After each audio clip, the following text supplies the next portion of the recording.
ലോകത്തിലെ ഏറ്റവും അപകടകാരിയായ പുസ്തകം. എഴുത്തും വായനയും നല്ല ശീലങ്ങളായി കരുതുന്നുണ്ടെങ്കിലും ഈ ഒരു പുസ്തകം വായിക്കുന്നതും അതിൽ പറയുന്നതും നമ്മുടെ ജീവിതത്തിൽ പ്രയോഗിക്കുന്നത് വളരെ അപകടത്തിലെത്തിക്കുമെന്ന് കരുതി പല രാജ്യങ്ങൾ, അതായത് 100ഓളം രാജ്യങ്ങൾ ഈ ഒരു പുസ്തകം നിരോധിച്ചിട്ടുണ്ട്. ആകെ മൊത്തം 20 ചാപ്റ്ററുള്ള ഈ ബുക്കിൽ ആദ്യ 2 ചാപ്റ്റർ ന്യൂമറോളജിയെക്കുറിച്ചും 3ഉം 4ഉം ജ്യോതിഷത്തെക്കുറിച്ചും 5 മുതൽ 18 വരെ തിയോളജിയെക്കുറിച്ചും ആത്മീയതയെക്കുറിച്ചുമാണ് സംസാരിക്കുന്നത്. എന്നാൽ ഈ പുസ്തകത്തിൻ്റെ 19ഉം 20ഉം ചാപ്റ്റർ ഉൾക്കൊള്ളുന്നത് സ്വാർത്ഥ താല്പര്യങ്ങൾക്ക് വേണ്ടി ഭൂതങ്ങളെയും ജിന്നുകളെയും ഉപയോഗിക്കപ്പെടുന്ന മന്ത്രച്ചൊല്ലുകളാണ്. ദുർമന്ത്രവാദത്തിൻ്റെ ഒരു മെനുവായി കണക്കാക്കുന്ന ഈ ഒരു പുസ്തകം ബ്ലാക്ക് മാജിക്കിനെ കുറിച്ചും ജിന്നുകളുമായി എങ്ങനെ നേരിട്ട് സംസാരിക്കാമെന്നെക്കുറിച്ചാണ് പ്രതിപാദിക്കുന്നത്. അത്തരത്തിൽ നിരോധിക്കപ്പെട്ട പുസ്തകങ്ങളുടെ ലിസ്റ്റിൽ ഏറ്റവും ഡേഞ്ചറസ് ആയിട്ടുള്ള ഒരു പുസ്തകമാണ് ഷംസ് അൽ മാരിഫ്.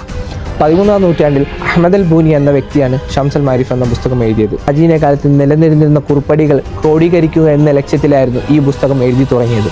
പിന്നീട് എഴുത്തിൻ്റെ വഴിയിൽ വഴിമാറിപ്പോയെന്നാണ് അവർ പറയുന്നത്.